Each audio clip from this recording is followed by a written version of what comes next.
పడుతున్నాడు అనమాట. ఎందుకని స్టోరీని ఏడా లీక్ చేయకుండా స్టోరీలో ఇప్పుడు దాకా గ్లిమ్స్ వచ్చినాయి, తర్వాత ఓమీ గ్లిమ్స్ వచ్చినాయి, తర్వాత సాంగ్స్ వచ్చినాయి, ఇలా ఇన్ని వదిలినా కూడా ఏమాత్రం స్టోరీని ఏమాత్రం చూపించలేదు. ఎక్కడ కూడా మెయిన్ స్టోరీ అనేది ఏడా చూపించలేదు.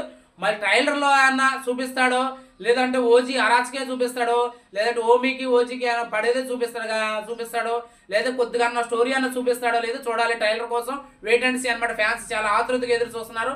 ఏదైనా పవన్ కళ్యాణ్ ఫ్యాన్స్కి అసలు బిగ్గెస్ట్ మూవీ, పవన్ కళ్యాణ్ కెరీర్లో బిగ్గెస్ట్ మూవీ ఏదంటే ఓజీ అని చెప్పొచ్చు అనమాట. ఎందుకంటే ఓజీకి ఎంత హైప్ ఎందుకు వచ్చిందో అర్థం కాలేదు.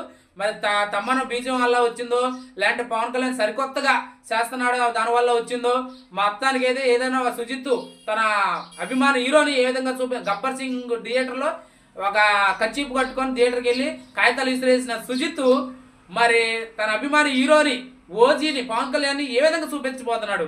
మరి థియేటర్లో చూస్తే మైండ్ పోద్ది అనమాట. మరి అతను నడిచొచ్చే స్టైల్ కానీ మీరు చూసే ఉంటారు. నడిచొచ్చే స్టైల్, వాకింగ్ స్టైల్ కానీ, కత్తి పట్టుకునే సీన్ కానీ ఇవన్నీ చూస్తుంటే థియేటర్లో ఆ సౌండ్ బద్దలు వద్దని అనిపిస్తుంది. మరి తమ్మని బీజం అయితే మామూలుగా లేదు, ఇంట్రెస్ట్గా ఉంటుంది.